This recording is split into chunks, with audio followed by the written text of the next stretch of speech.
advokat praktisi hukum ini menanggapi RUU KUHP yang sudah disahkan oleh anggota DPR. Apa sih yang dimaksud sebelum kita masuk ke efeknya nih? Apa sih RUU KUHP itu kalau boleh tahu? Jadi gini, kalau rancangan undang-undangnya yang sudah undang-undang hukum acara pidana itu kalau dari sisi hukum itu adalah formil dan itu yang menentukan tuh. Contoh dalam kasus pidana baik pidana apapun itulah yang menentukan formilnya. Jadi kalau formilnya itu bisa menciptakan kepastian hukum, asas keadilan dan segala macam yang baik dalam penegakan hukum dan penerapan hukum ada di situ. Jadi tidak boleh kalau kau undang-undang boleh mungkin buat ada hal-hal kekurangan yang perlu diuji, tapi hukum acara pidana kalau sudah diciptakan seperti itu ya kalau mungkin pasti orang akan menyelesaikan di Mahkamah Konstitusi. Tapi apapun yang sudah disahkan itu mau dan tidak mau kan diterima oleh masyarakat Indonesia nih.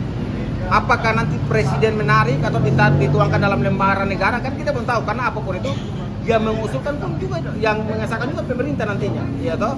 Nah ini kita tunggu aja, karena bagi saya secara pribadi kan banyak hal yang sebenarnya tidak menciptakan asas kepastian hukum, itu aja. Bang, sebagai orang hukum sendiri, abang ini setuju dengan RUU KUHP? Jadi kalau tanya setuju atau tidak setuju ya, secara kemanusiaan saya tidak setuju. Walaupun ada lebih dari 10 ya kewenangan pengacara di dalam, tapi buat apa suatu kewenangan pengacara tapi hak dan kepastian hukum kepada masyarakat itu tidak ada. Contoh gini, ada langkah-langkah restorasi justice, ya kan? Iya. Tapi dalam suatu RJ itu harus ada pembayaran, iya kan? Ada pembayaran. Kalau mau restorasi justice ada pembayaran dengan nominal sekian. Ya suatu hari kalau orang susah yang tidak bisa dapat, jangan banyak 50 juta kalau besar ya, tidak bisa dapat 5 juta, bagaimana dia mau menyelesaikan suatu restorasi justice untuk menghentikan kasus itu? Jadi tidak menciptakan asas kepastian hukum dan rasa keadilan di masyarakat gitu. Nah Bang, banyak isinya kan poin-poinnya seperti polisi, aparat berhak menangkap tanpa surat tugas, terus adanya penyadapan itu dilegalkan lah. Ini menyudutkan warga sipil apa gimana Bang? Jadi gini, kalau umpama bicara tentang penangkapan ya, kalau hukum acara pidana yang lama kan minimal 2 alat bukti. Iya. Yang baru ini kan dalam proses penyelidikan pun bisa ditahan. Iya kan? Sekarang bisa.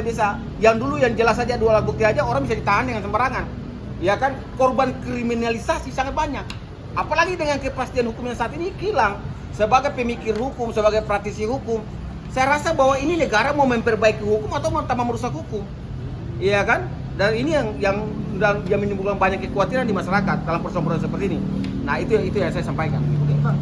Dengan disahkan ini kan banyak kan merugikan masyarakat ya, karena pada akhirnya betul adanya bahwa hukum itu ya semakin tajam ke bawah, Ya. semakin Tumpul tumpul ke ke atas, atas, ya kan? ya. Nah, apa sebagai praktisi hukum? Kalau kita masuk pada akhirnya ini negara apa sih kalau hak, apakah segala macam kan? Langkah besar abang untuk sebagai praktisi hukum untuk coba mendobrak ini nggak bisa seperti ini. Jadi gini, kalau ini kan ada beberapa teman yang sudah kita kontek-kontekan untuk judicial review. Saya bilang negara Indonesia ini sekalipun judicial review uji undang-undang, tapi apakah itu nanti berdampak positif kepada masyarakat atau tidak, ya kan? Malah tetap aja bisa jalan terus, ya kan? Berapa kali undang-undang, contoh kecil aja, berapa kali undang-undang kekuasaan kehakiman itu di judicial review? Bayangin loh, 2004 berpindah ke 2009, ya kan? Ini terakhir mereka rubah, lalu kewenangan DPR bisa memilih hakim agung. Ini kan sama aja pula. Ini muncul besok judicial review, kan kemarin kan pembahasan undang-undang ya undang-undang rancangan undang kepolisian undang-undang nomor 2 tahun 2002 tentang keputusan Republik kan tidak jalan tuh, TNI jalan. Jangan sampai ini menjadi bias lalu undang-undang diperbaiki. Gitu. Ini yang khawatir ini kan gini. Jadi kalau berbicara soal proses penegakan hukum, pilar penegak hukum dalam hal sistem hukum Indonesia diserahkan kepada PJD Kepolisian Republik Indonesia. Tetapi apabila hal itu berjalan dengan menciptakan asas ya ketidakpastian hukum tadi, mau dibawa kemana rakyat, ya kan? Pasti orang akan bilang begini, ya udah negara Konoha dan stigma Indonesia sebagai negara Konoha sampai hari ini lahir. Kenapa orang udah tidak percaya hukum ini, penegak hukumnya udah tidak percaya, gitu. Bang, dengan kemarin dikabulkannya undang-undang fungsi apa juga yang undang-undang Polri disahkan bahwa Polri tidak boleh menjadi sipil, ini kan sudah disahkan ya Bang. Ya. Ini menguntungkan masyarakat bagaimana? Apa ini adalah balas dendam mereka? Jadi gini, artinya terkait dengan uji undang-undang yang mana Polri tidak boleh ada di di apa jabatan sipil ya. Saya merasa bahwa hal itu boleh-boleh aja. Karena gini, contoh ya asal yang penting seperti undang-undang KPK boleh mengizinkan polisi masuk. Badan Narkotika boleh dengan penyidik masuk, ya kan? Kalau hari ini uji undang-undang udah dikabulkan Mahkamah Konstitusi, ya berapa banyak jenderal ya pasti ditarik, berapa ribu polisi yang terlibat kan di institusi yang tidak diwajibkan itu ditarik, ya toh. Tetapi apakah persoalan ini nanti menciptakan rasa kepastian hukum, itu yang harus kita dudukkan, karena apapun hari ini hukum acara pidana itu formil untuk menentukan suatu proses penegakan hukum yang baik dan benar, ya toh. Kalau hukum acara otak-atik kayak gini, besok-besok kita mau berdamai gimana? Nanti cari dulu 50 juta, bahkan per jam sekian, ya kan? Udah deh, seenaknya orang main lapor-lapor aja. Udah nanti RG kau bayar, ada kembalikan dia 50 juta. Dari mana orang dapat 50 juta tadi contohnya? Ini menciptakan bias dalam proses penegakan hukum, dan ini asas kepastian hukum makin hilang di negara ini. Itu aja. Oke, dan yang berlakunya adalah itu hukum rimba ya bang? Ya bisa saja hukum rimba, kan saya bilang gini, negara Indonesia ini lagi tanpa disengaja menciptakan karakter-karakter otoriter sebenarnya. Ya, kenapa? Hukum formilnya udah seperti itu. Makanya kalau hari ini ada LBH, lembaga-lembaga ini yang mengkritik terkait dengan lebih dari 40 pasal, saya dukung. Ya kan, sebagai pemikir hukum saya dukung. Karena gini, dari sisi pribadi sebagai seorang praktisi hukum pengacara, dia diuntungkan karena dia akan mendampingi dan kebenaran-kebenaran dicatat. Iya toh? Tetapi pada saat dia menjadi seorang pengacara, bertindak sebagai profesi yang mulia, tapi dia merasa bahwa buat apa jadi pengacara tapi masyarakatnya jadi korban. Ya kan?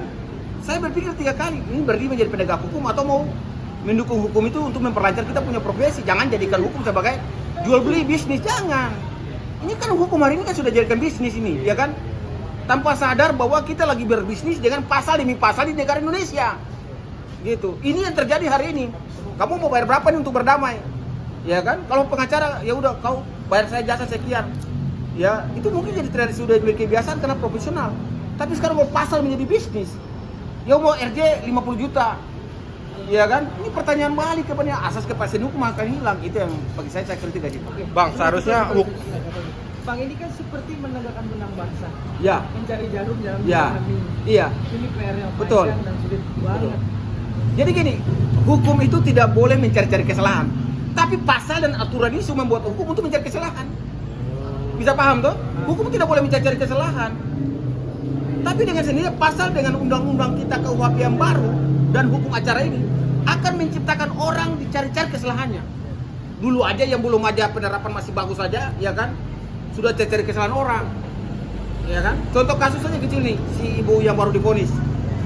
Sekolah tinggi-tinggi, pulang di daerah, menciptakan keuntungan buat negara. Oh ternyata tersangka, ya kan? Kita lagi cari kesalahannya di mana. Kok akuisisi perusahaan yang merugikan negara, malah dia sendiri tersangkakan. Pertanyaan, jangan sampai hukum itu mencari-cari kesalahan orang ini, gitu ya kan? Sehingga berarti begal boleh gugat kita yang dikorbannya ya? Contoh. iya, jadi Contohnya, jadi kan hukum bisa cari kesalahan tadi saya bilang, ya toh. Makanya gini, sebenarnya khusus untuk pidana, hukum formil itu menentukan. Ya toh, ini nanti ya contoh gini, ini produk hukum pemikir hukum Indonesia, para profesor doktor dan mereka punya kemampuan hukum. Oh mohon maaf, copy paste dari KUHP yang lama coba dikurangi. Contoh KUHP yang lama, proses penghentian penyelidikan itu ada yang jelas. Yang baru kan saya bingung, nanti pakai dasar apa untuk menghentikan penyelidikan? Iya kan, tambah-tambah aja itu di pasal-pasalnya. Nah ini yang bilang ada 40 lebih. Kalau bagi saya ada 50 lebih sebenarnya pasal. Gitu, yang nanti menjadi sesuatu hal yang bias, ya kan? Tafsir nanti kalau hakim pasti kan tafsir dari jurisprudensi. Tapi penerapan penegak hukumnya ini kan gimana ya toh? Kita berharap bahwa menciptakan rasa kepastian dengan restorasi justice untuk menghilangkan penghentian, ya toh? Karena apapun itu bagi masyarakat bawah kan udah konflik bisa dihentikan, tapi jangan menciptakan restorasi yang mesti bayar gitu. RJ jangan bayar, kalau RJ bayar hitung per jam atau per kasus, kali aja kalau setiap orang bermasalah di polisi. RJ dulu nih, ya kan? Berarti menurut Abang ada pasal-pasal yang nggak jelas bermasalah, orang bilang ugal-ugalan Bang. Nah iya kan saya bilang pasal-pasal ini, aturan ini Ada 50 menurut Abang? bagi saya 50. Gitu. Bagi karena saya bilang dari KUHP saja 624 kan ada sekian banyak pasal yang nanti diterapkan dari hukum acara pidana ini. Hukum acara pidana ini yang nanti agak sedikit bingung dalam hal penerapannya. Tapi apapun itu ya kita lihat toh, kalau memang dari teman-teman 40 bagi saya ada 50 pasal. Termasuk kewenangan-kewenangan tadi. Contoh hari ini kan jaksa lagi berperang lawan korupsi. Ya toh, saya ungkip aja nih. Kewenangan jaksa sekalipun diatur dalam pasal lain, di pasal 1 kewenangan penyusunan dakwaan ini yang cuma pokoknya ketuntutan, ya toh. Kemudian jaksa mau dikategori apa tuh? Dulu jaksa PPNS. Ya kan? Dulu Sekarang PPNS itu penyidik ya keuangan ini dan lain. Sekarang pertanyaan saya, apakah jaksa masuk penyidik tertentu? Apakah penyidik dari TNI masuk penyidik tertentu? Harus ada jabaran yang jelas supaya ada kepastian hukum kepada masyarakat. Penyidik tertentu ini siapa? Jangan karang bebas di hukum acara formil tadi. Saya bilang mohon maaf, mereka copy paste, mereka rubah tapi mereka kurangi. Susah ini dalam hal ini karena hukum formil loh. Ini beresiko kepada rakyat, tidak menciptakan kepastian hukum gitu. Risiko terburuk apa Bang buat rakyat? Resiko yang terburuk kan pasti masyarakat akan beringas besoknya. Iya kan? Ini kan bom waktu yang tersembunyi pada saat orang emosi nih. Contoh ya, contoh kecil. Kalau kita lihat kecelakaan, dan kecelakaan itu ada keterlibatan senggol polisi. Apa yang masyarakat komen? Semoga supirnya baik-baik saja, semoga bannya tidak pecah. Ya kan? Harus sesuai prosedur, seakan-akan bahwa mencela polisi yang lagi korban. Gitu. Ini menunjukkan bahwa orang lagi nggak percaya kepolisian. Memang ada polisi banyak baik. Polisi yang baik banyak, 90% polisi baik. Cuma yang sedikit tadi, penegak hukum tadi, bukan hukum sekelompok. Kalau hukum kan cuma satu orang nih. Sekelompok. Iya, sekelompok. Nah, dari 1000 penyidik mungkin ada 10 yang kotor. Dari 1000 lalu lintas ada 10 yang kotor. Jangan kita stigma semua. Karena apapun itu, harapan saya ke depan itu sebenarnya ada lembaga independen. Karena hukum formil udah berbahaya nih. Lembaga independen itu harus ada supaya mungkin fungsi proses penerapan hukumnya jalan atau tidak, ya fungsi pengawasan, penyelidikan, penindakan terhadap jangan saja polisi, jaksa, bin, kepolisian, lembaga-lembaga lain harus ada lembaga itu supaya menjadi kekhawatiran kepada lembaga-lembaga yang menjalankan undang-undang. Kalau tidak, selama negara Indonesia tidak menciptakan lembaga-lembaga independen, fungsi pengawasan, penyelidikan, sampai kapanpun satu ancam yang lain. Hari ini aja bukti nih, hari ini, ya kan? KPK mau pergi periksa jaksa, polisi, ya warning buat jaksa. Kan mau dibawa kemana sih sama penegak hukum, bukan fokus kasus-kasus besar. Kok saling ancam. Jangan sampai cicak versus buaya lahir lagi.